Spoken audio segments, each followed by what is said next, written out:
Okay, I am seeing that we are live on an already very exciting day. It's been an exciting trade deadline prior to today, prior to the last couple of days. I feel like the action has gotten started a little earlier this year than we've seen in past years.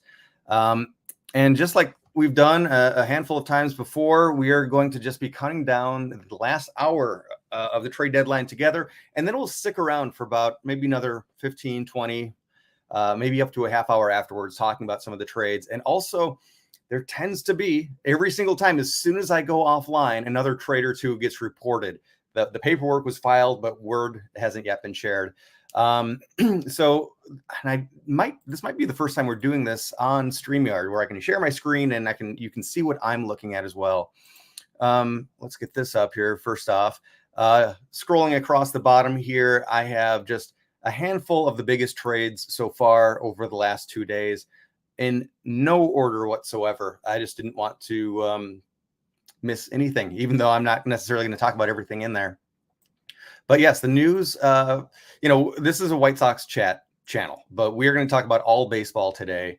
However, the most recent reporting actually has to do with a White Sox player, Paul DeJong, who has been traded interdivision and actually just across the diamond, because not right now, but later tonight, the White Sox are playing against the Royals, and the White Sox trade Paul DeJong to Kansas City today. So he will just be walking across the diamond to the opposing team's dugout. And I have not yet looked at what the return was. By the way, maybe at the beginning of this month, I did a trade deadline preview about the players that I saw going, the players I wanted to see go as it relates to the White Sox. Again, we're talking a lot of White Sox right off the bat here, but we'll be talking about everything. And Paul DeJong was one that seemed like a really good trade candidate. He's been showing a lot of power. He had a terrible game in the field 2 days ago, but otherwise he's had a really, as usual, typically strong time in the field. He was playing third base, which was a role that he was kind of forced into, not one of his more natural positions. So I guess we give him a little bit of a break there. But kind of for this White Sox team that is, it's pre-rebuilding. I think you can say you can't give too much credit to what is going on with the team yet. It just makes sense to move Paul DeJong, who absolutely brings value. A good glove, good power, and very little else. He's not a guy that steals many bases. He's not a guy at all that hits for average. But he's got some pop for an infielder, which is great, and he does have a decent glove. So let's see, what have the White Sox get back? Pitching prospect Jared Rosado. Let's see a little bit more about Jared. I really don't anticipate there being very much of a strong return for Paul DeJong, but just something. Paul DeJong was a pure rental. He's only under contract this month.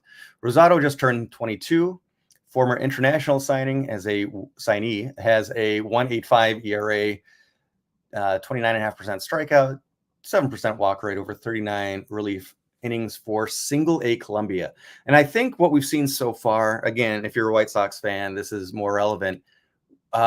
You've seen what the next potential window of contention is for the White Sox. I do want to do a video still in a couple of weeks, maybe, where we say, what would it take? It's not going to happen, but what would it take for the White Sox to be competitive next year? And it's going to lead us to do a whole bunch of video game crazy signings and trades and stuff like that. And really, that's just a for fun one, because we know that the window isn't next year.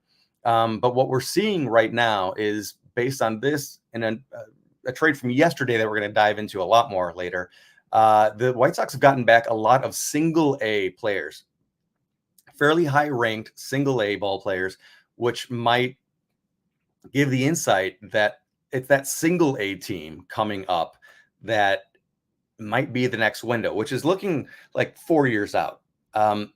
I can't imagine we're really going to wait 4 years for another competitive playoff-bound season. However, with this team, you can never make any guesses. You can never put too much stock in any of it, prognostication for contention. That would be a good band name, prognostication for contention. I do want to I'll show you a quick look around what we are looking at today. As you see all of these tabs open, and it's going to multiply as we go. We do have COTS baseball contracts. We're going to look at team payrolls as needed. Of course, I have the White Sox up now because I was just kind of wondering about who we still have on board. And I think an important screen to look at is prospect rankings for the top 30 prospects for each team. And I was looking at this because White Sox picked up a couple players yesterday, and I was wondering where they landed in the top 30. And that's Gerald Perez and Alexander Albertus. They come in at 13 and 14 respectively. So right in the middle there, the top 30 list, as you see from Los Angeles. But also we want to look around to every other team. So let's take a look at Kansas City right now, who just traded this player to the White Sox. Kansas City. And what was his name? Gerard Rosado. Is he even on the top 30 list? Quick look. Again, we're not expecting very much for Paul DeJong, but Gerard Rosado does not appear to be somebody that was on Kansas City's top 30 prospects list. All right, and as we're going to do a million times, just refreshing this page. Also, something I meant to have up earlier, but I did not do yet, is have the standings up and ready to go, because obviously this is going to show us really who are the buyers and sellers, and we're going to look at it from a wild card perspective. I think the San Francisco Giants are one of the most interesting cases right now because they are outside of it. You see that they're 4 games back. They have sold off a couple of players. And by the way, leave comments, questions whenever you want. We'll just make this a dialogue like we do every single year. Anything you want to talk about, we will dive into it right away. And also, as happened in the past, I could go down the rabbit hole looking at one particular trade, one signing, something happened. And then news breaks, and I ended up finding out from you in the comments that there's some new news I should look into.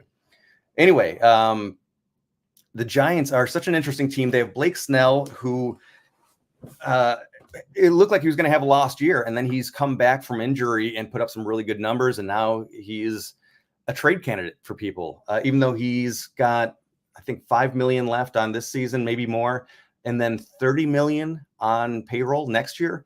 So, he's not a cheap person to pick up. Whoever picks him up is going to have to obviously pay that unless they get some money thrown in. So what would a trade look like for Blake Snell? And also at this point, San Francisco said that they are not really intent on moving him. If the right offer comes along, they're going to consider it. But they're a team that is 2 games under 500, 4 games out of the wild card, which that sounds like not that far away, but they have to pass 1, 2, 3, 4 teams to be able to make that final wild card spot. And how much do you really give up in a push to just make the bottom wild card? I just don't think the incentive is there to just want to barely make it in. You'd want to put yourself in a better position. Another team that's really they've identified themselves as sellers. Not just to be sellers, but because they, I think, are somewhat desperate to get under the payroll and make a big splash next year. And that is the Toronto Blue Jays. As we see here, they are 7 games under 500, 8 games back. So they really are out of the playoff picture, behind the Tigers even. So interesting to see. The Rangers are in a little bit of a no man's land. They're more out than in, I would say, but I don't think that they've clearly identified that they are going to tear anything down. The Cubs have also been an interesting case. They were an interesting case. They've made one very interesting and I think very good for them move yesterday that we will get into as well. But yeah, Cubs, I think at this point you just got to call them sellers, but how much, to what degree do they sell? All right, so not a lot of new news yet. There was a flurry this morning, but mostly relievers being traded around from one team to the next. And those tend to be, fairly minor, still important for the team acquiring. But yeah, so let's take a look at that Cubs trade I was alluding to earlier. This is local legend Chris Morel heading out to Tampa for Isaac Paredes.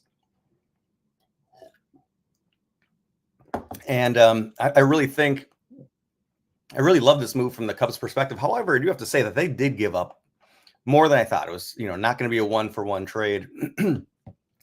Isaac Paredes is a really solid player. I've been impressed with him. I've been not happy to see him come up to bat when the White Sox are playing the Rays.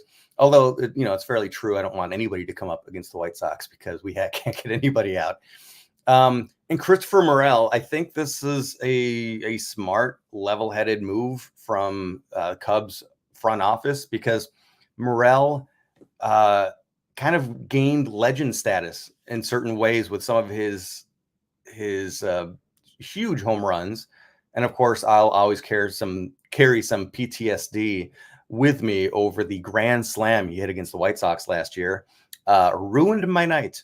And so, when a player like him or, Kyle Schwarber, when those guys that have those big moments that the fans latch onto and you just love, makes them a local legend, is a team afraid to move them then?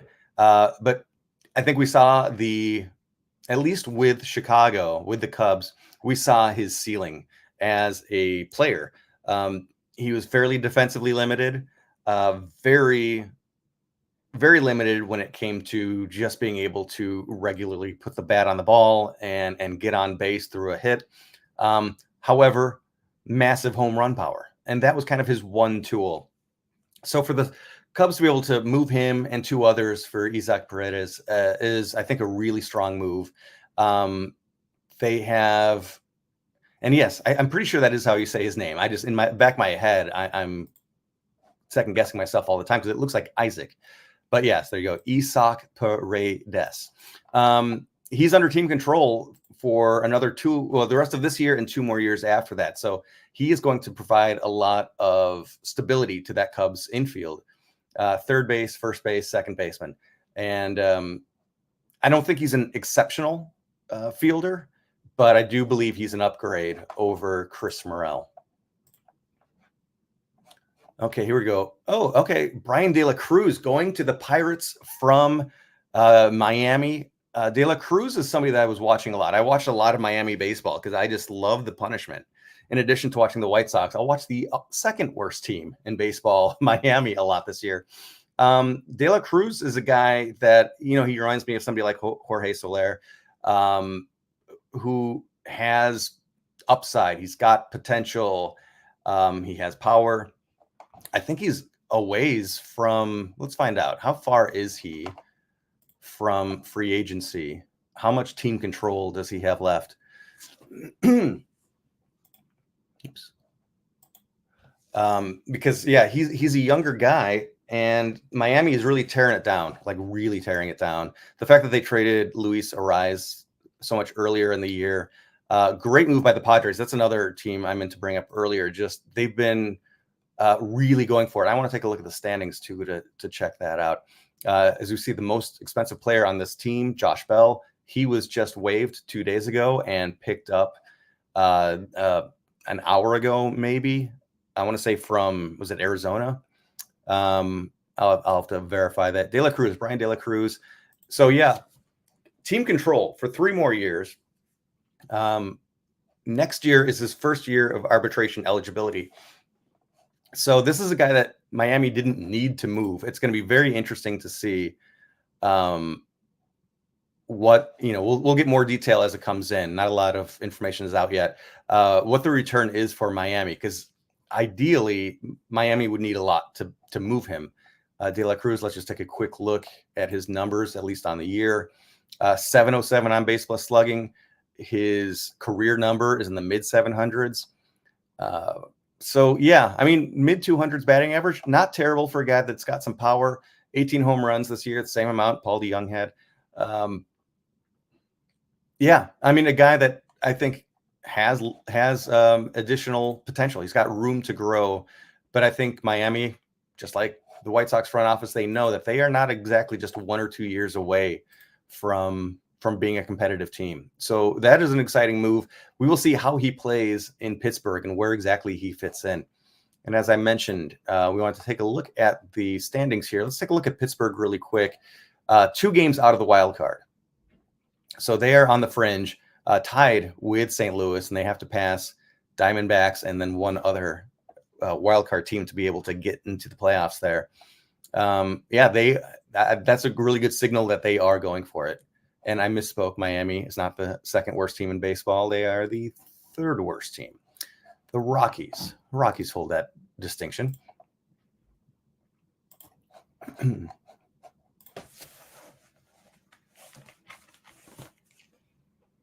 Okay. So, yeah, where do we want to talk about next? Let's talk about the other big trade for the White Sox. Oh, by the way, a trade that I forgot to put on that scroll because it feels like it happened weeks ago now. It was just a few days ago, but so much has happened since. Randy Arozarena heading from Tampa. There's another one. Tampa really tearing it down. The fact that they moved Randy Arozarena, who was kind of a face of the franchise type of person, is such an indicator that anything is possible. No one is safe. Even with a smaller budget and an always budget conscious team like Tampa, I really would have thought that somebody like Randy Arozarena is such a fan favorite. He's a good player. He's a captain of the team type of guy. He's the guy that sells the jerseys. So his presence would lead to merchandise, would lead to ticket sales. And I know that's always an issue out there. So I just really didn't see him being moved. But that spoke to two things. One, as mentioned, how much Miami is ready to Tampa is ready to fully tear it down. But then two, how motivated Seattle is to go all in. And I thought, let's see, take a look at this outside of the standings, outside of wild card, but just traditional standings. In the West, Seattle is currently tied with Houston. And of course, I would love to see Houston not make the playoffs, not win their division. Who else was I wanting to look at? Oh, I wanted to look at the Padres, where they are right now, 6.5 back of the Dodgers. Of course, the Dodgers is just the behemoth that is the Hercules or the Goliath here. So it would take a lot. It would take a whole lot for my brain is going so many different ways for the Padres to win the division. And they are currently in as the second or third, currently a tie for second playoff spot. The Braves have the number one spot. They are aggressive already, and they're going to be more aggressive as the clock ticks down. They have the top playoff spot, but just like a few years ago, they have lost Acuna. They have dealt with so many big injuries. And even with those big injuries earlier in the year, they have stayed at the top of, well, not at the top of their division, but towards the top of the entire National League. So very impressed. And I think Atlanta, they're still in go for it all in mode. Pretty impressive. Seattle, I was going to go back to a team that I would call them on the fringe. They're 4 games over 500, not great. It's good. 2.5 games back of a wild card seed. They have to pass just 2 teams to make it in. And of course they are tied currently with Houston for the division lead. So I guess that puts them not on the fringe. But the fact that they just lost Julio Rodriguez, somebody who I think of in the same breath as Randy Arozarena so much because they are such talented young outfielders. But then also JP Crawford, an exceptional fielder, exceptional player. That the fact that they lost those 2 players in one game recently really forced Seattle's hand that they have to really start to, it's put up or shut up time. Are they going for it or not? And obviously the answer is yes. And they're going to have to give up some future prospect capital here. And as I mentioned earlier, Josh Bell picked up by the Diamondbacks off of waivers. Let's see. So he was put on waivers, which means a team can put a claim in, and sometimes the acquiring team just picks up the salary. Sometimes a trade is worked out, and it looks like it is going to be a trade with the return to the Marlins being specified as cash or a player to be named later. So it's not going to be very much. But it looks like Miami was successful in getting Josh Bell's salary off of their books, which was by far the driving force there. I would have to imagine, as we see, he was the top paid player for Miami, $16.5 million. About a third of that is what's remaining. Just the FYI, the dollars and cents, the business side of the game, right there. All right. So which other of the many trades that have happened recently do we want to talk about? I was going to jump into the big trade that happened yesterday with the White Sox and the Dodgers and the Reds. 3-team trade, very convoluted. And I've got it. It is part of the scroll, so I'm just going to read it from that. The Cardinals get Eric Fetty from the White Sox and Tommy Pham. Also, a player to be named later or cash from LA. Also cash from the White Sox. So the Cardinals are getting some salary relief there a little bit while picking up one of the better pitching trade pieces on the market there. I personally am bummed to see Eric Fetty go. He's under contract for next season as well. I know that the White Sox are not going to be competitive. They're not going to be going for it all next year. However, I also know that the White Sox are going to have a very inexperienced rotation. And I thought Eric Fetty would be a really nice veteran to have on the team. I don't know of any other veterans that the White Sox will really hold on to. Eric Soroka is not exactly the captain type of performer that I was hoping he would be so far. He's dealt with injuries. But, Chris Flexen is what's left behind. And then who else? I think nobody. We will see the big questions in the next 35 minutes. It's wild. We're down to almost a half hour left. Does Garrett Crochet get moved? We'll talk a little bit more about the drama that's beginning to surround that. Does Luis Robert, or Robert, as I like to say, as his family likes to say, get moved? We don't know. It's seeming unlikely. Anyway, getting back to it. Los Angeles gets Michael Kopech, Tommy Edman from St. Louis, Oliver Gonzalez, also from St. Louis. While the White Sox, here's what we get. Miguel Vargas, a starting lineup ready to go, middle infielder with versatility. Paul DeJong, who just left, he is going to step right into his place. And the big difference is Miguel Vargas is pre-ARB eligible. So the White Sox will have him, I believe, for 5 more seasons at minimum, unless extended, of course. But that's what the team control is. I could be a little bit off on that, but I'm pretty sure it's 5 years in addition to what he's currently on. I'm pretty sure this is his first full year, technically. He's played parts of other seasons. Alexander Albertus, Jarrell Perez, who we talked about a little bit earlier, but those are 2 19-year-old single-A middle infielders who have been putting up really, really strong numbers in the minor leagues, oftentimes playing at levels where they are significantly younger than their competition, and they've been doing really well. But they're still 19 years old in single A, so it's going to be a long time before we see them at the big league level. Anyway, also a player to be named later or cash from the Dodgers. So in this one move, the White Sox get a present-day middle infielder, 2 future middle infielders, and then a player to be named later or cash in exchange for Tommy Pham, who I really enjoyed watching him play. I had a blast having him as a White Sox player. But yeah, I mean, he was on a 1-year deal. You knew he was not going to be a guy that was going to be sticking around. I have high hopes and best of wishes to Tommy Pham, who goes back to the Cardinals where he came up. Joins Lance Lynn, joins, I think, another former White Sox as well. So that's, again, I've been calling, well, first I was calling Miami the White Sox South, and now I think we can call St. Louis White Sox South. And Eric Fetty was, again, just one of the best stories for the White Sox this season, a guy who was viewed as something of a failure maybe in Major League Baseball, goes to Korea, finds something new, whether it's coaching out there or something he did on his own. He just found that next gear.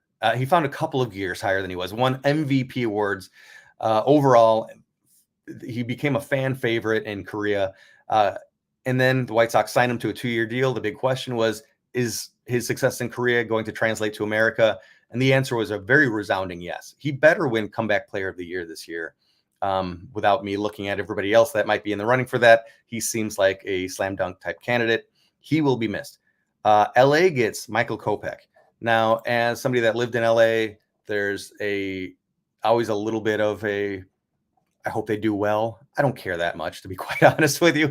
I have a lot of friends that are Dodgers fans, so I guess I hope for them that they're watching a good team. By the way, Pirates finalizing a trade for IKF. Isaiah Kiner Falefa, the South Pacific's own. He's a guy that I wanted frequently for the White Sox to target. Obviously not this year, but we'll keep an eye on how that trade shakes out, who is coming back the other direction. Again, the Blue Jays making a move.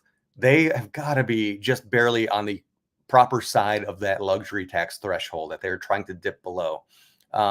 They were very close to it with all of these other moves that they've made. This one might be the move to get them safely underneath it. They moved Yusei Kikuchi earlier today.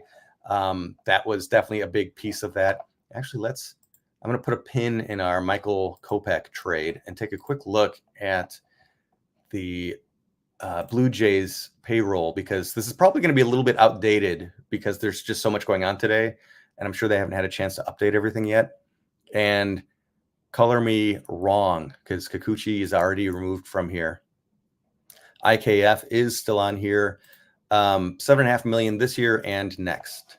So that is what just came off the books. So Kikuchi, I don't know, what was he getting, about $9 million or so before he was traded to Houston? I'll take a look at that really quickly here, and I'll go back, refresh this really quick. Okay, no news, no more news there yet.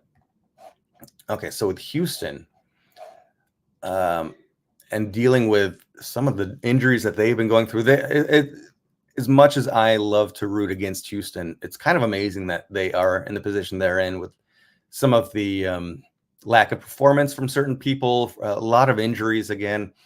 So yeah, Kikuchi only has $3.4 million left on the year. So that's what Toronto is able to get off the books. And hats off to Baseball Prospectus, who runs Cots Baseball Contracts. They're making this stuff move quick. They're updating their page. Okay, no news on the IKF trade yet. So the complicated case of Michael Kopech's tenure with the White Sox. He was a huge piece of I believe it was the Chris Sale trade that also brought back Yoan Moncada. And I'm going to dummy check myself right here while we're doing this, because I just don't want to be wrong. And I'm live, especially, I'm always second guessing myself. And he was an exciting young arm. As a starter, I really enjoyed his early seasons with the White Sox, where what would that have been, 2021, where he was getting the occasional spot start and looking great. And of course, he had a really fine following year. I didn't know his commitment to baseball after losing a season to Tommy John surgery in 2019, and then opting to sit out the pandemic shortened year. In addition to the fact that it was such a weird pandemic year, he was also going through divorce. So there's obviously a lot going on in his personal life. And can Baseball Reference put more ads on here? That's sincerely. Did not know how he was going to come back from all of that time off, but he came back great. And then last year kind of blew up. He had hot spots, he had good moments, and he had a lot of underperformance, which is what led to his eventual demotion.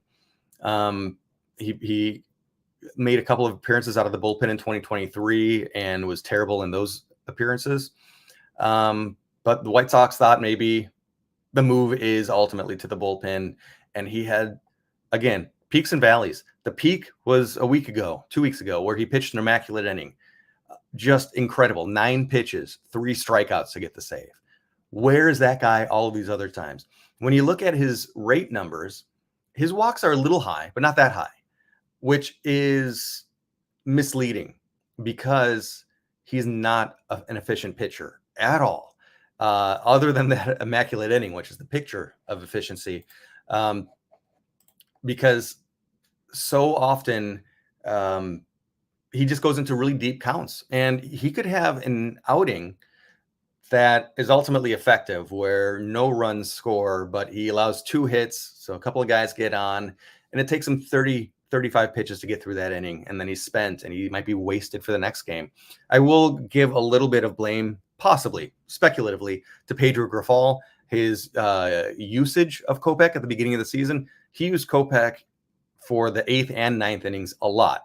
And I'm sure the belief was, and this could be Kopech also saying, hey, I can do this. I want to do this. I want to be the reliever that pitches multiple innings to get those last 3 outs, to get ultimately the last 3 outs. But I think that didn't do him any favors. It may have burned him out. We shall see. I have high hopes still for Michael Kopech, but I have higher hopes for Michael Kopech outside of the White Sox organization. There might be better usage of him. There might be better coaching that helps him fully realize his potential, because we really didn't see it on the South Side, other than those, a handful of outings here or there. Let's go back to the stats here. As we see 4.74 ERA this year, 5.43 the previous year, a record of 2-8. Very few people. Eric Fetty is probably the only person that had a winning record this year on the White Sox staff, but 2-8 is pretty rough. 9 saves. He had does this show? Oh, it shows blown saves. 5 blown saves. So his save percentage, 64%. That is pretty terrible. So I'm happy to see Michael Kopech go, not in a vindictive, mean way, but just I hope he can continue his career in positive, in significant and positive ways elsewhere. So let's take a quick look back here. Okay, it's weirdly slowed down. There's 24 minutes left before the trade deadline hits. No news in a while on Garrett Crochet, and I did say I was going to talk about the drama that has come up about him recently. Why is there always drama? I was really hoping with Rick Hahn and Kenny Williams out of the way that things might proceed a bit more clean. We've heard with Garrett Crochet that there was an effort to sign him to an extension prior to the trade deadline earlier in the season, which Crochet turned down. He didn't want to sign an extension with the White Sox, which just signified a very clear, okay, well, let's go ahead and move him. We only have him under contract this year and next. It would be ridiculous to think, without spending a lot of money, which the White Sox tend to not do, it'd be ridiculous to think that the White Sox are going to be competitive next year. So we might as well move him now, find some pieces for the future. I would love to see if the White Sox move Crochet today in the next 20 minutes, that the White Sox get some pieces that can factor in immediately. Immediately meaning next year. It'd be cool to see some guys that might play this year, but really, let's look at next year and beyond. So, felt like the path was cleared. Garrett Crochet is ready to move on. The White Sox know it's time to rebuild. Let's pick up some more assets. And then yesterday, Garrett Crochet comes out and says that, and this is weird because he's in no position to say this, that almost as a condition of his being traded, he wants a contract extension with the new team, and he wants to be able to pitch in October. And of course, the big question, and obviously the big thing that's really squeezing his potential trade market or trade value, is that he is beyond his high water mark. He's pitched more innings this year than he has in his entire career combined. So and as a guy coming back from Tommy John surgery, and he followed that surgery up with another injury afterwards, what can a team really expect out of him this year? Well, he wants to continue pitching, but he wants to be able to pitch in October. So that means going through this year into the playoffs. If he's pitching in October, he's going to be on a huge innings limit in August, September, you would have to imagine. And he wants an extension. Now, I understand that he wants that, but he's not. He doesn't have the contract. He doesn't have a veteran style contract where he can reject a trade, where he can negotiate prior to being moved. And I don't know how much that honestly is going to impact anything, because he doesn't have a vote as it stands. He does not have a vote in any of this. But is this also just making him look like he's a difficult person to deal with? Maybe a little bit of a diva or something like that. That's an open question. We don't have an answer to that. We don't know how the rest of the league's general managers and owners are perceiving this. But yeah, that's the weird thing going on with Garrett Crochet right now. I know some people are saying that, oh, well, maybe he's got cold feet about being traded and he really doesn't want to be traded. And this is his way of kind of throwing a wrench into everything. But at the end of the day, he's got a lot of talent. He really does have a lot of talent. A playoff bound or an on the fringe playoff team is absolutely going to want to bring somebody on, even if he's a little bit of a head case. There's limits. But but then, yeah, at the end of the day, he would still have the option, and the team would still have the option of approaching Crochet for an extension or not. And yeah, Crochet, again, does not have any say in the matter. There's also been a little bit of talk about Luis, who the team has signaled is very, very unlikely to be traded, which I'm happy about. I don't want him to be traded, partially because the White Sox still have him under contract for quite a while. And also he's not had a great year. So I think moving Luis right now would be selling low on him.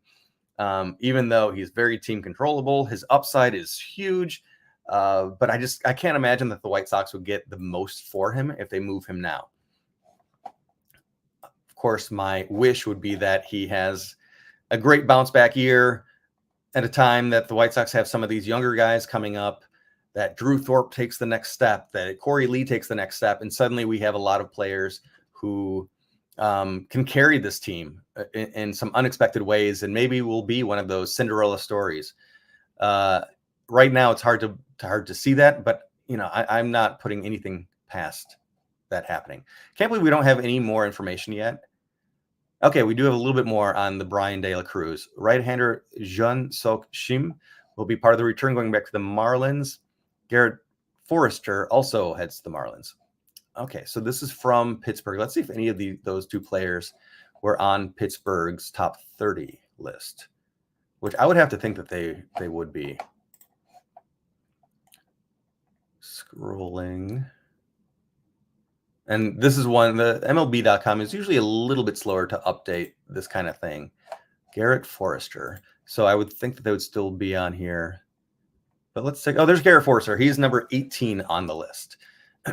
He's a high A pitcher right now, or player, middle infielder, corner infielder, and catcher. So there's some positional versatility there. They're thinking that 2026 could be when he comes aboard. And I do not see the pitcher on that list yet. So that's somebody outside of the top 30 prospects for Pittsburgh. Okay, it's really slowed down. Another name that I forgot to mention, as I see it right here, Jazz Chisholm, again, coming from Miami.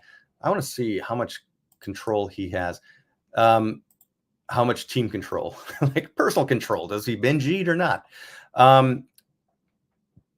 Let's see. He went from Miami, another face of the franchise type player, going from a team who was young and has team control. Jazz Chisholm is a guy that I've talked about kind of a lot on this channel, considering he's not a White Sox player. There's no connection to the White Sox, and there hasn't been. But Jazz Chisholm is just an exciting young player that hasn't reached his possible ceiling. Like, we haven't even caught a glimpse of it, in my opinion. I think this guy can be so exceptional, and he's a very exciting player as it stands. So I was surprised to see him moved. He is just now in his first year of arbitration eligibility. Looks like he only made about $3 million or so this year, and then obviously he's going to be getting raises in New York the next couple of years. New York is really pushing. They're about right at $300 million on the season. I do want to go back and see what that trade was. Revisit that. But first, let's just make sure nothing new. Mets acquire Huskar Brazoban from the Marlins. Is there anybody left in Miami at this point? And I do have to say, he's a reliever. That's a name I don't know, and I've watched a handful of Miami games this year. 20 appearances. Good ERA, 97 appearances in his career with a 3.56 ERA. So yeah, solid middle reliever. Not an exciting trade, but yeah, it just shows just how much Miami is tearing it all down. Taking a look at the Jazz Chisholm trade from a few days ago. Let's check this out. Abraham Ramirez, Agustin Ramirez, and Jared Cerna. We're going to take just a quick look at each of these players heading to Miami. Actually, let's take a look at the Miami top 30 rankings. So we're looking for a couple of Ramirez's and Cerna. Oops. Where did I lose it? Here it is. By the way, usually I'm doing this on all of these different windows and tabs that I have open, but in doing the screen sharing, I can only share one window at a time, which makes me really handcuffed here. So Agustin Ramirez becomes the number 5 prospect in Miami system, a catcher, first baseman in AAA, anticipated to make an impact at the major league level next year. So that's a really great. I mean, you're losing Jazz Chisholm, a tremendous player, again, with, in my opinion, unspeakable upside. So you better be getting some great pieces back that are going to make an impact. Jared Cerna, middle infielder at AA currently, anticipated 2 years away, 2026. And let's see, that final Ramirez is not on the top 30 list for Miami, at least. Well, I have no idea if he was for the Yankees or not. Okay, minor league infielder Wilfredo Lara heading back to Miami. This is, I think, that minor lull that we hit just about every year before it just goes crazy. The fact that there's been no more rumors about Garrett Crochet, no mention of Blake Snell. I really thought I'd be seeing more from San Francisco right now. There's already been a lot from the Padres, but I still wouldn't be surprised if there was something else there. Maybe not a big move. I thought I'd see more from the Blue Jays right now. Let's take a look at the standings again. See who should we be on the lookout. Red Sox. I really thought more from the Red Sox as well. You know, they are in a good position right now, but you know, they're in 3rd place in the East. Baltimore, I wouldn't be surprised to see something more from. They've got a slim lead. The Yankees have all the pressure on them. They're only half game out, but they have not been playing great lately. I think they've rebounded a little bit lately. But yeah, look at that. Last 10 games, Baltimore's only won 4. Yankees have won 5. Red Sox have won 3, which shows you right there in this pressure-filled moment, none of them are performing exceptionally well. So I would not be surprised if the Red Sox made a move here before all is said and done. Okay. Whoa. Big one right now. Didn't see this coming. I brought Eloy up on a call on one of these videos a few weeks ago that nobody's been talking about Eloy Jimenez. What will happen with Eloy? He's under team control, was under team control. He's going to Baltimore. As I was just talking about Baltimore making a move. White Sox and Orioles finishing up a trade that'll send outfielder DH Eloy Jimenez from Chicago to Baltimore. It's primarily a salary dump from the White Sox. Oh, why can't I swear? I mean, I can swear, but I don't swear on this channel, but I really want to. Because a salary dump, the White Sox, how soulless can you be? So, you know, you imagine Eloy being sent away for next to nothing at that point. I'm sure we'll get some minor leaguer back, but the idea is that we probably won't get anybody of value. That makes me hate this team so much more. Because Eloy is not having a great year, but again, he's somebody that we've seen his upside. He's under team control for just one more year, 2025. Currently this season, he is on, yeah, I know, not Eloy. I'm going to bring this up. Agreed. Fan favorite. You always root for him, even if he's not having a great year. So he's making $13.8 million this year. Again, about a third of that is what's left on the books. Then there's a buyout of his team option for next year. Again, just a $3 million buyout, not in the grand scheme of baseball, not at all a big investment. Let me take a look at what his option would have been worth if the White Sox or whoever were to pick it up. Oh, so a $16.5 million option for next year. Again, for a team with not a lot of money on the books, not a big deal. I would even say if you want to trade him later, let him rebuild his value, have him on the club next year, because there's still a club option for 2026. So technically the Orioles have that. They can have him for the next couple of years. Let's see. Okay, no news, no additional information yet, other than that one low-level prospect that's heading back to the White Sox in the swap. I mean, it's shameful. It's embarrassing. And again, I know a lot of people right now, baseball, sports in general are such a "what have you done for me lately" industry. And you look at what has Eloy done this year. He's batted .240. His WAR is a negative 0.7, meaning that he has had worse performance than your average replacement, not even your average baseball player, but your average guy that you would call up from AAA to just do the baseline. Eloy has technically been worse than that player by, WAR. So it's weird to use units of games won or lost, but Eloy would be a game roughly worse. On base plus slugging plus, I think is a bit more tangible. He's an 81. That's meaning that he is 19% worse than your average player by virtue of on base and slugging percentage combined. But I just look back to last year.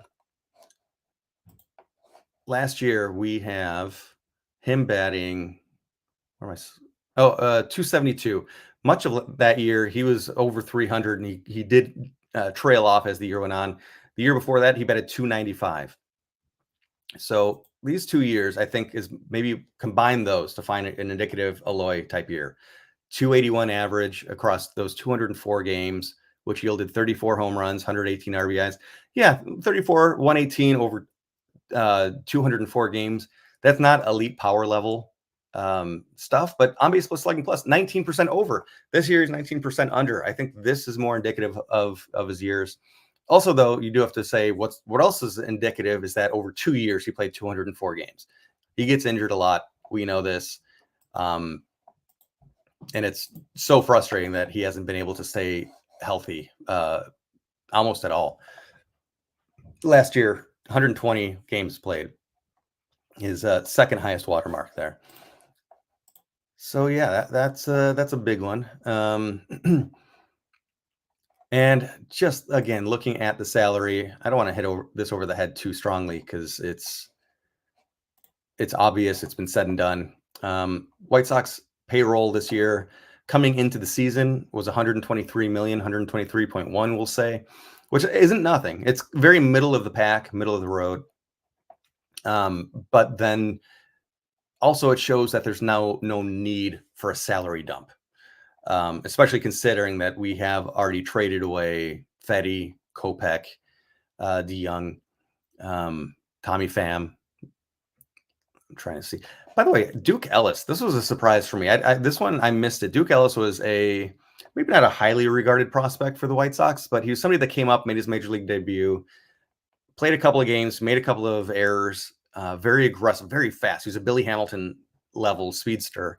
And looks like the White Sox put him on waivers, and the Mets picked him up, which that was surprising for me to see. And then the White Sox ended up getting $100,000 from New York for that pickup. So again, even on those small level things, White Sox are making their money back here or there, just nickel and diming like crazy. All right, as we look at the clock, we are 7 minutes from the trade deadline. The ultimate deadline. The Eloy one was, to me, shocking and surprising, but definitely not what, in the grand scheme of things, would be considered a blockbuster move. The big blockbuster that we haven't seen yet, again, Garrett Crochet. Sorry, I just had a notification. Yeah, we're in a little bit of a hold right now. I want to see. Oh, here we go. Here's another White Sox move. Tanner Banks. I enjoyed watching Tanner Banks play. heads over to the Phillies. Now he's a guy that Tanner Banks's numbers should have looked better than they ultimately did. Let's take a look right here. 4.13 ERA, appeared in 41 games, 48 innings pitched. What did he do before the White? Okay, so yeah, he's a guy that's under team control. He's only played with the White Sox for parts of 3 seasons. Actually, looks like he put substantial time in each of those 3 years. We'll take a quick look over here as well. Banks, yeah, he's pre-arbitration eligible, meaning that the White Sox could have had him next year for the league minimum, which is about 700 and next year probably be about 760,000. And then goes into arbitration 2016, 17, 18. So he was under team control for the rest of this year, and then 4 more years after that, which was quite a bit. So I do hope the White Sox get a good return on him. I was going to say his numbers should be better than they look, and that's because the White Sox. I'm talking fast because I'm excited. I'm going to take a coffee timeout. Worst thing to do, right? The entire bullpen, and you could say Kopech as well, were overused because the White Sox didn't invest in having a good starting rotation where their starting pitchers could routinely go at least past the 5th, go to the 6th, 7th inning, which meant that the bullpen arms were relied on a lot. And I think Tanner Banks was a case of this. I like Tanner Banks a lot. Left-handed reliever, and I think very effective. Let's see. He walked out of here with a 2-2 record, which again, if you are above 500 on this White Sox team as a pitcher, something went well. He did pick up 2 saves. Let's see this, and he picked up 7 holds. Holds are, I think, one of the more underrated stats in baseball, and should be expanded upon. A hold meaning that you come into the game with your team in the lead by 3 or fewer runs, and you don't give up the lead. I think holds should work on the other side too. If you are close, if you are tied, if you are down by a run or 2, but you don't let that gap get wider, you've held the team there. Anyway, it's a weird soapbox thing for me to be on right now. Tanner Banks was an exceptional middle reliever, not overpowering, but solid. As we see, his FIP as a 3.28. So he's actually quite a bit better than his ERA indicates, which I believe that to be accurate. Let's see if we have any. Wow. Okay. Here's the big news. White Sox will not trade Garrett Crochet at the deadline. I'm nervous about this. Maybe no deals, no offers came in that were significant enough. Obviously the White Sox have a chance to trade him in the offseason at next year's deadline. Or maybe they'll go back to talking out a possible extension. I'm nervous about this because Garrett Crochet, to me, is an exceptionally big injury concern. He's going to get some really good time off, I think, the next couple of months, and hopefully be able to just finish up strong. But again, that's not doing any favors for the bullpen as well. So Garrett Crochet at the deadline, do we hold on to him and then he blows out his arm and then is worth absolutely nothing? You hate to treat people like commodities, but this is the business of baseball that we're talking about right now. And I guess, when you talk about comeback player of the year options, Garrett Crochet is certainly on that list as well.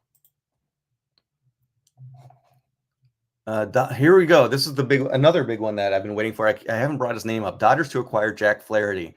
So the Dodgers have made some pretty strong moves here.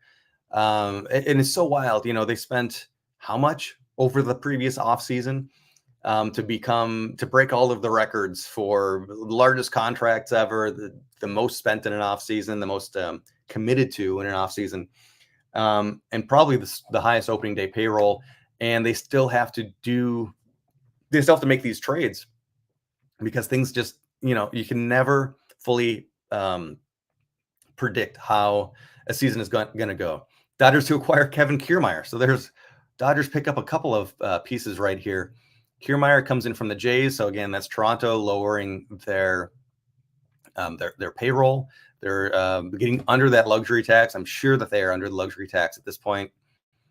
And I can't imagine the Dodgers had to give up too much. Kevin Kiermaier, um, a positive, but essentially replacement level player at this point, I would say.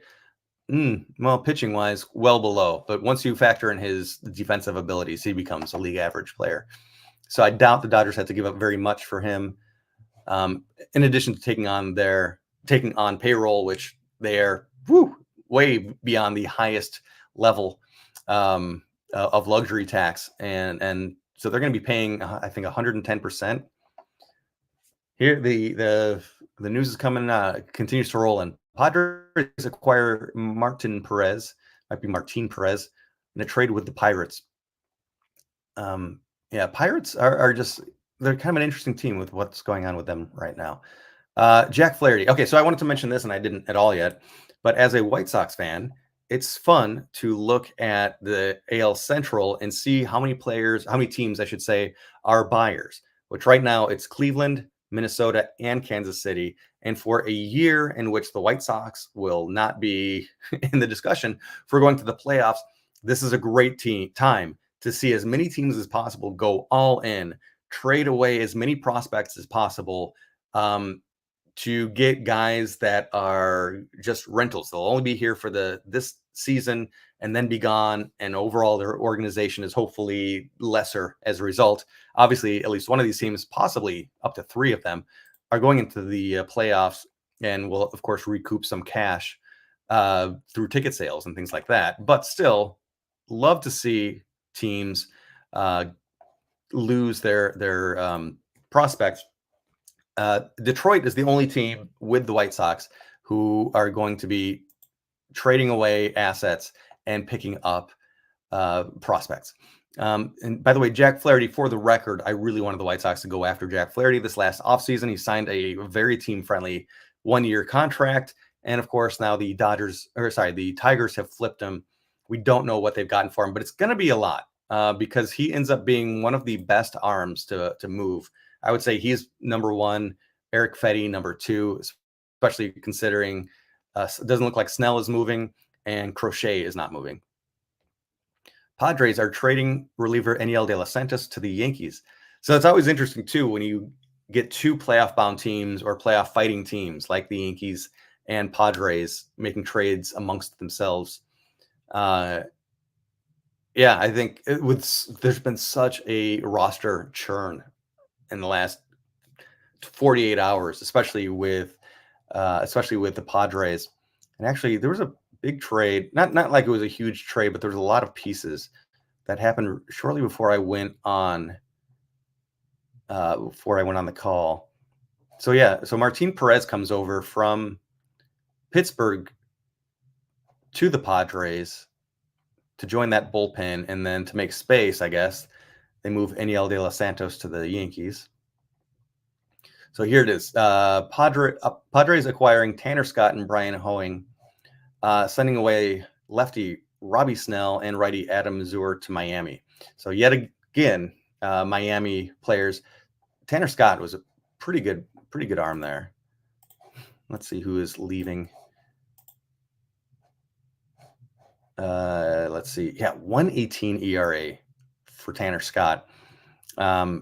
Pretty great pitcher there for Miami that heads to Padres. Padres might be, I know I get asked this a lot at the trade deadline, who is the most improved team? And I'm not sure if it is, but maybe I'd have to look at all. A lot went down today, but it might be the Padres. And here we go. Red Sox acquiring Luis Garcia from the Angels, just a reliever. So it's not a big move. But again, as I mentioned, I was surprised that I wasn't seeing the Red Sox pop up much.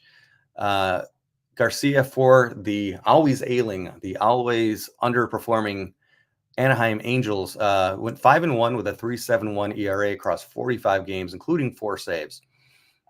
So there's a nice pickup. Again, it's a reliever, not a huge return, I'm guessing, going back to Anaheim. There's just so much in my head right now. 4 saves, 2 blown saves, and 11 holes. Yeah, very nice middle reliever pickup for Boston. Rays acquired Dylan Carlson, so that's going to be coming back from St. Louis. Interesting move. Dylan Carlson was such a highly regarded prospect fairly recently. Interesting move. I mean, it's a future leaning move because obviously the Rays are not competing. Let's take a quick look over at, and everything's running slow. Probably because I have a million tabs open. We'll take a look at the Cardinals. So Carlson, I believe he's pre-arbitration eligible as well.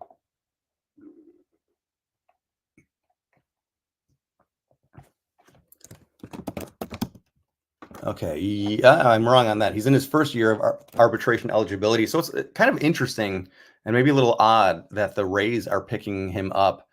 They're going to be taking on salary, which we know that they are not trying to do right now. And he's only under team control for the rest of this year and then the next 2 years. So I wasn't thinking that Tampa was going to be trying to be competitive that quickly, but we shall see. Tampa has acquired the former Cardinals top prospect for right-hander Sean Armstrong. So I think that's a pretty nice pickup for St. Louis. I mean, well, he's not having a great year. 2-2 with a 5.40 ERA. Can we see? Let's see. What is his FIP? Maybe he's been unlucky. Yeah, FIP of 3.76. So the statistics say that he's been exceptionally unlucky, that he's about 2 runs ERA-wise better than what he's shown this year. I think that's a nice pickup for St. Louis. And St. Louis absolutely also in the mix for that discussion of who is the most improved team by the end of today.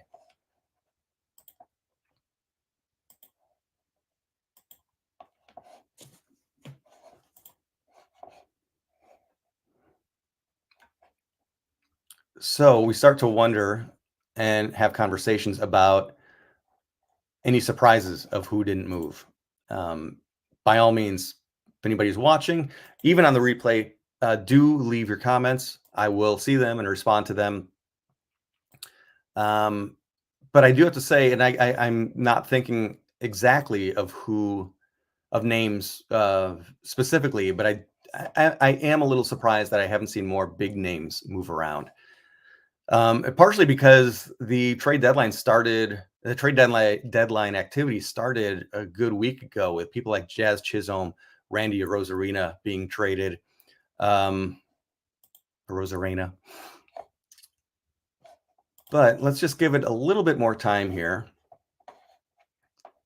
as additional names, as additional trades tend to be reported shortly in the next 15 or so minutes. I'll read this article. Obviously, shout out and big thanks to websites like MLB Trade Rumors. Tim Durkis, who runs that, is awesome. Really nice guy. This is a really deep dive, but I wrote a screenplay once about a guy who's a big nerd for this kind of stuff, and I based it on Tim Durkis, who runs MLB Trade Rumors. And I reached out to him years ago, and I interviewed him, and we talked a lot about his life. And at that time, he was not doing this website full time, and how he balances his other jobs with being just down the rabbit hole with this kind of stuff all the time. Really nice guy, and it made for a very fun screenplay to write a character write a main character based on a guy who is so just down the rabbit hole with the sports stuff, and also trying to to live a life in all of these other positive ways, like having relationships and friends and being social and all that, but you're constantly tied to covering baseball stories. And that's where his real passion is. Anyway, so there's an aside, and that's a little reward fun fact for anybody that's actually watching this deep into this video. Okay, no new news has come in, so I'm going to go back to this Garrett Crochet article, and let's see what it has to say. With 7 minutes to go until the deadline, Ken Rosenthal reports Garrett Crochet will not be traded. He broke out this year with a move to rotation. However, his 114 innings easily exceeds his prior MLB total. Recent reports suggest Crochet and his agent have expressed an unwillingness to pitch in October without a contract extension. Okay, so I may have misstated that. But he doesn't have the ability to say no to that. I mean, you can sit out, but man, I think you just make yourself look really bad by doing stuff like that. The lefty is only earning $800,000 this year and is under team control through 2026. I kept saying that he was only available under team control next year, but 2 more years. I'm questioning if that's accurate. I'll have to take a quick look. But his reluctance to pitch in October and ability to do so muddied the waters for GM Chris Getz. Interest in Crochet is significant as he leads Major League Baseball with an 4.1 F4, even with the White Sox backing off his pitch count significantly in his last 3 starts. Perhaps the White Sox will shut Crochet down prior to the end of the season and entertain offers again in the offseason. Okay, here we have the return for Tanner Banks. 19-year-old, again, another 19-year-old infield prospect. The White Sox might have, in 4 years, the best infield in baseball, if half these guys pan out. William Bergola is headed to the White Sox in return. Okay, there's info. Let's see, Banks, 32. So even though the White Sox have team control over him, or now the Phillies have team control over him for another 4 years. He's 32. So by the end of those 4 years, he'll be getting, beyond veteran stage at that point. Boy, he was a late bloomer, I guess. He's been a solid middle reliever for Chicago over the last 3 years, 3.89 ERA. Okay, his periphery marks are the best of his career. Banks got multiple innings, 16 out of his 41 appearances, multi-inning arm out of the Ben's bullpen, and could return to starting at some point. Interesting. I never would have thought of him as a starter. Oh, here's more on Eloy. Eloy, one of the highest profile international signings in recent memory, top ranked prospects in all of baseball one of the top ranked prior to his big league debut, was signed to a then record 6-year, $43 million deal before playing a big league game. Injuries have derailed his career, yada, yada, yada. So, huge rooting for Eloy. I was actually picking the Orioles to win the World Series last year, rooting for them throughout October. Didn't go well for them, but really, really, really hoping Eloy enjoys his time in Baltimore. I love Baltimore. The city of Baltimore is so cool and so much fun, and I want to go back more and explore more. But I guess in the future I'll be going back to root on Eloy Jimenez. I've never actually seen a game at Camden Yards, so that is high on the to-do list, especially now that Fenway is out of the way. Diamondbacks to acquire Dylan Floro. So again, somebody else coming back or leaving Miami. Let's see how. Giants to acquire Canna. So I had mentioned I thought San Francisco would pop up a little bit more here, and again, it's the Tigers getting rid of a player. Okay, so those are the 2 more we have to discuss. Dylan Floro. Oh man, he's with Washington now. Okay, yeah, he was with Miami. Oh, even earlier this year he was with Miami. Oh no, last year he was with Miami. Okay, so that's why I was wrong there. So he's coming over from Washington. Yes. This year, 3-3. He's appeared in 51 games, throwing 52 innings. His whip is pretty high. I guess it's okay, actually. ERA 2.06. So that's a really nice arm going out there. But is he lucky? No. FIP is saying 2.62. So that's a pretty accurate ERA. So nice pickup for Arizona. They, for a reliever, they probably aren't giving up too much. But that is, that's a nice pickup for an Arizona team that is kind of on the cusp. And I really hope Scott Corbin Carroll. I always want to say Scott Carroll because Scott Carroll was a pitcher for the White Sox. But Corbin Carroll, I really hope he regains his form from last year. He was one of the most exciting players in baseball. Boy, Mark Canha was able to move just with a 231 batting average, only 7 home runs, on base plus slugging, under 700. He was 6% worse than the average player this year. So I can't imagine that Detroit is getting much for him, but I'm sure they'll happily take whatever they can get.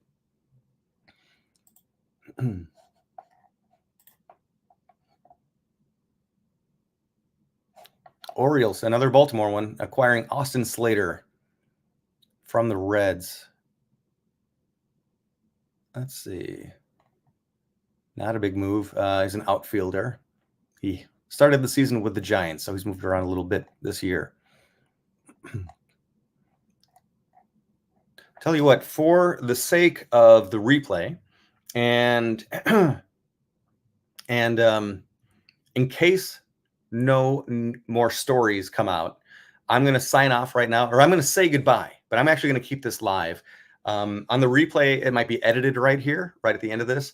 But I will actually keep this live for another 5 to 10 minutes. I just can't talk right now. So if anybody watched this whole thing, thank you so much. Let me know what were your, impressions of the trade deadline. There's a lot of action in some ways, but in some ways, not as many of the big pieces moving around as I thought there would be. Tons and tons of moves overall. But, as far as your favorite team, whoever it is, were you happy with how things went? Do you wish they did more? What do you wish they did more? As always, it's going to be a very exciting end of the Major League season. For teams that are sellers, it's still fun to watch this sport. I love the sport and will always love the sport, even though I'm not a big fan of my own team right now. I'm a huge fan of the youngsters on this team. Corey Lee is probably my favorite player right now. This young catcher that just is so exciting to watch. Great arm, great speed, and a bat that's really coming around. He's young. He's still making mistakes. But overall, I love what I see from this kid. Drew Thorpe is my favorite pitcher to watch right now. But we have Cannon. Oh, and I'm very excited that Davis Martin is off of the injured list for the first time in a year and a half after going through Tommy John surgery. I believe it was Tommy John. A player that very much impressed me a couple of years ago when he got his first taste of big league action. He's been a very solid young player that I think is overlooked a ton because he's not a highly regarded prospect, but he's just performing like a professional pitcher. So I've got very high hopes for him. I'm excited that he's going to come back, that he's off the injured list as of a day or two ago. It gives me reasons to tune in, to watch the individual performances. As I've been telling my friends, that this right now is the beginning of the longest spring training in history, because it's a whole bunch of young players playing for their future. And that's what I always love to watch in March every year. And that's kind of what we're getting to see now. We don't have to wait for September and the September call-ups. We're seeing a lot of these young players now. And there really is a lot to be excited about in the White Sox farm system. Chris Getz, he's young and unproven as a general manager, but the moves I've seen him make so far, other than the Eloy Jimenez one, I hate that one with a fiery passion. But his trades of people like Aaron Bummer have just been 5 stars. I really, really like a lot of the moves that he's made. So yeah, I will sign off here. I'm actually going to stay on for a little bit, but for the replay, I'll sign off here. Thank everybody for watching. And leave your comments below. All right, so it is 5:18. I'm going to just let this sit here for a minute or two. And then at 5:30, I'm going to officially go offline. But I'm going to go off camera for just a moment, and I'll be back in a couple of minutes, see if there's anything else to report.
Okay, as promised, back on at 5:30, half hour after the trade deadline was official.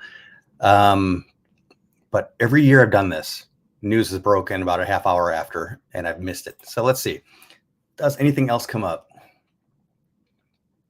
Rays acquired J.D. Davis from the Yankees. Minor, interesting move. Again, the Rays acquiring anybody is odd to me, because they're not competitive.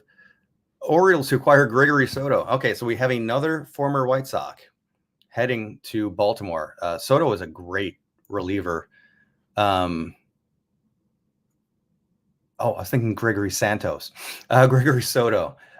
So Phillies having to make room for Tanner Banks. They now get rid of Gregory Soto. I'm getting all of this mixed up. Phillies. That were Tanner Banks went to Philly. I was right. Has to make room, so they send Gregory Soto to the Orioles. Seth Johnson heading back to Philly. So some small shifting around. O's also, Baltimore super busy right at the deadline. O's pick up Austin Slater and infielder Yvonne Soto in a trade with the Reds. Reds, we've seen some trades with them, but they haven't been super busy at the deadline here. I want to see, where did I see them earlier? Oh, when getting Jacob Weimer and Joey Weimer and Jacob Junis from the Brewers in exchange for Frankie Montas. That's where I saw the Reds earlier. By the way, I did not see much going on with the Brewers. Picking up Frankie Montas was a positive move for sure. I thought maybe they would do more offensively with the questions surrounding Christian Yelich right now with his, I think it was he's got a back issue that might be significant. Anyway, and then we go back to Giants acquiring Marcana, Dylan Fleur. Okay, so I think we can officially wrap this up now. Handful of minor moves, all mostly having to do with the Orioles. Another one just broke. Oh, no, just an update on the Red Sox. Luis Garcia. The Anaheim is getting 4 minor leaguers in return. That's impressive. Even if they're lower level, a 4-for-1 trade for a reliever is kind of impressive. Okay, I think I am officially going to call it there now. Thank you, everybody, for watching. This is available on replay right away, of course. But chances are you'll be watching this longer after the fact, and I will have a more trimmed down, edited version for you to enjoy. Thank you for watching, and let's keep the baseball conversation going even after the trade deadline. Thanks. Oops. And I'll be trimming this part out too.